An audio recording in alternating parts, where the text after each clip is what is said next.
ಮೋದಿ ಸರ್ಕಾರದಿಂದ ಮಹತ್ವದ ನಿರ್ಧಾರ. ಕೇಂದ್ರ ರೈಲ್ವೆ ಸಚಿವ ಅಶ್ವಿನ್ ವೈಷ್ಣವ್ ಮಹತ್ವದ ಘೋಷಣೆ. ಜನಗಣತಿಯ ಜೊತೆಯಲ್ಲಿ ಜಾತಿ ಗಣತಿ ನಿರ್ಧಾರ. ಪಾಕಿಸ್ತಾನ ಮತ್ತು ಭಾರತದ ನಡುವೆ ಉದ್ವಿಗ್ನ ಪರಿಸ್ಥಿತಿ ನಿರ್ಮಾಣವಾದ ಬೆನ್ನಲ್ಲೇ ದೇಶದಲ್ಲೇ ಜಾತಿ ಗಣತಿ ವಿಷಯ ಮುನ್ನೆಲೆಗೆ ಬಂದಿದೆ. ರಾಷ್ಟ್ರೀಯ ಜನಗಣತಿಯಲ್ಲಿ ಜಾತಿ ಗಣತಿಯನ್ನ ಸೇರಿಸಲಾಗುವುದು ಎಂದು ಕೇಂದ್ರ ಸಚಿವ ಅಶ್ವಿನ್ ವೈಷ್ಣವ್ ಘೋಷಿಸಿದ್ದಾರೆ. ಇಂದು ಪ್ರಧಾನಿ ನರೇಂದ್ರ ಮೋದಿಯವರ ಅಧ್ಯಕ್ಷತೆಯಲ್ಲಿ ನಡೆದ ರಾಜಕೀಯ ವ್ಯವಹಾರಗಳ ಕೇಂದ್ರ ಸಮಿತಿ ಸಿಸಿಪಿಎ ಸಭೆಯಲ್ಲಿ ಈ ನಿರ್ಧಾರ ತೆಗೆದುಕೊಳ್ಳಲಾಗಿದೆ. ರಾಜಕೀಯ ಲಾಭಕ್ಕಾಗಿ ಜಾತಿ ಸಮೀಕ್ಷೆಗಳನ್ನು ಬಳಸುತ್ತಿರುವ ವಿರೋಧ ಪಕ್ಷಗಳನ್ನು ಟೀಕಿಸಿದ ಕೇಂದ್ರ ಸರ್ಕಾರ ಮುಂಬರುವ ಜನಗಣತಿಯಲ್ಲಿ ಜಾತಿ ದತ್ತಾಂಶಗಳನ್ನು ನಾವು ಸೇರಿಸುವುದಾಗಿ ಘೋಷಣೆ ಮಾಡಿದೆ. ಮುಂದಿನ ಜನಸಂಖ್ಯಾ ಗಣತಿಯಲ್ಲಿ ಜಾತಿ ದತ್ತಾಂಶವನ್ನು ಸೇರ್ಪಡೆ ಮಾಡಲಾಗುವುದು ಎಂದು ಹೇಳಲಾಗಿದೆ. ಜಾತಿ ಗಣತಿಯ ಬಗ್ಗೆ ದೇಶದಾದ್ಯಂತ ರಾಜಕೀಯ ಚರ್ಚೆಯ ನಡುವೆ ಕೇಂದ್ರ ಸರ್ಕಾರದ ಈ ದೊಡ್ಡ ನಿರ್ಧಾರ ತೆಗೆದುಕೊಂಡಿದೆ. ಕೇಂದ್ರ ಸರ್ಕಾರ ದೇಶದಲ್ಲಿ ಜನಗಣತಿ ಸರ್ವೆ ಮಾಡಲಿದೆ. ಈ ಹಿಂದೆ ಕೆಲವು ಸರ್ಕಾರಗಳು ಜಾತಿ ಗಣತಿ ವಿಚಾರದಲ್ಲಿ ರಾಜಕೀಯ ಮಾಡಿವೆ.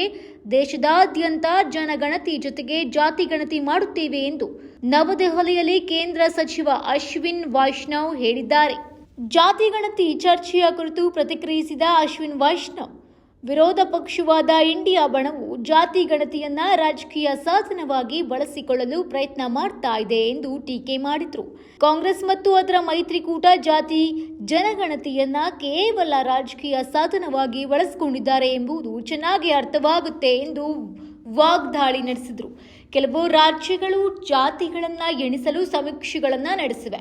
ಕೆಲವು ರಾಜ್ಯಗಳು ಇದನ್ನ ಉತ್ತಮವಾಗಿ ಮಾಡಿದ್ದಾರೆ. ಇನ್ನು ಕೆಲವು ಅಂತಹ ಸಮೀಕ್ಷೆಗಳನ್ನು ಪಾರದರ್ಶಕವಲ್ಲದ ರೀತಿಯಲ್ಲಿ ರಾಜಕೀಯ ದೃಷ್ಟಿಕೋನವನ್ನು ಮಾತ್ರ ನಡೆಸಿವೆ ಎಂದು ಟೀಕಿಸಿದ್ರು.